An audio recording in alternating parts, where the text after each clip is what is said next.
Water is in deep trouble. Ça, ce sont les mots du secrétaire général de l'ONU en mars dernier. Dans le sud de la France, en Californie et même en Flandre, 3 milliards de personnes souffrent de pénurie d'eau à cause du réchauffement climatique. Et ce chiffre ne fait qu'augmenter. Heureusement, les scientifiques semblent avoir trouvé la solution. Enlever le sel de l'eau de mer pour créer de l'eau potable. Les usines de dessalement fleurissent partout dans le monde et sont déjà plus de 21 000 sur la planète.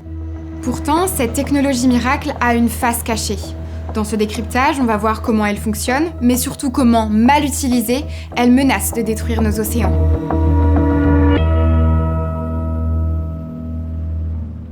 Voici la toute première usine de dessalement de Belgique. Elle a été créée par Faris, une entreprise flamande d'eau potable, en réponse aux sécheresses de ces dernières années. En à peine 2 heures, cette usine peut transformer l'eau salée de ce canal en eau potable. En principe, on atteint entre 600 et 800 mètres cubes par heure.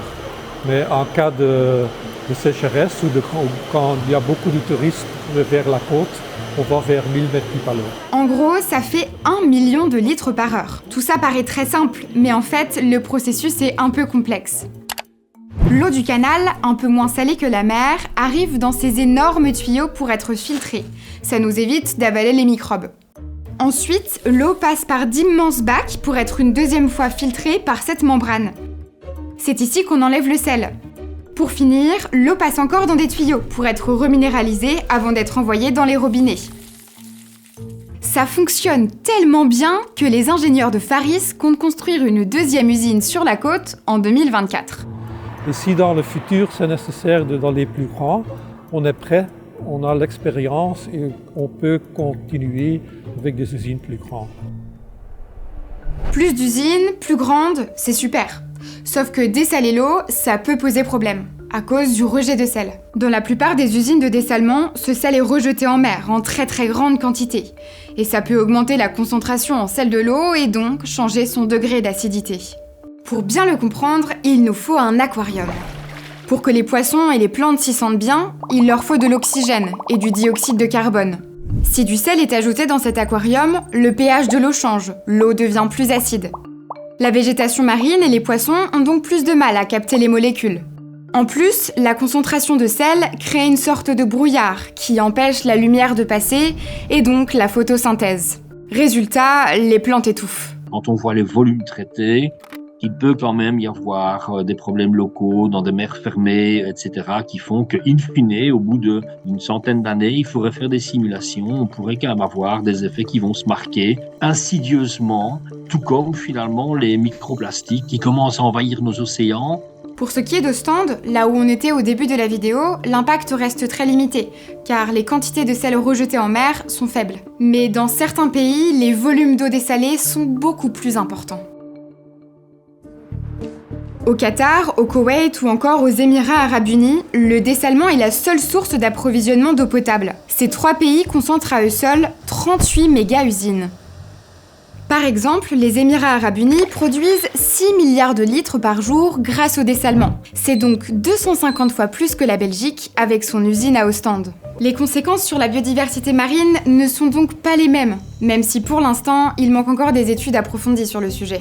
On a vu le développement de villes telles que Dubaï, du Qatar, de toute une série de grandes villes situées en réalité dans des régions qui étaient dès le départ en pénurie d'eau. Dans ces villes, il n'y a pas d'alternative au dessalement. On l'a compris, les conséquences du rejet de sel dans la mer restent floues. Mais ce qui est sûr, c'est que toutes ces usines fonctionnent grâce aux énergies fossiles. Et ça, forcément, ça a un impact sur nos océans. Au Qatar, la production d'électricité est issue majoritairement de la production du gaz naturel. Et 60% de l'électricité qatari est consommée par ces 2 usines de dessalement. Elles sont donc particulièrement polluantes et participent au dérèglement climatique.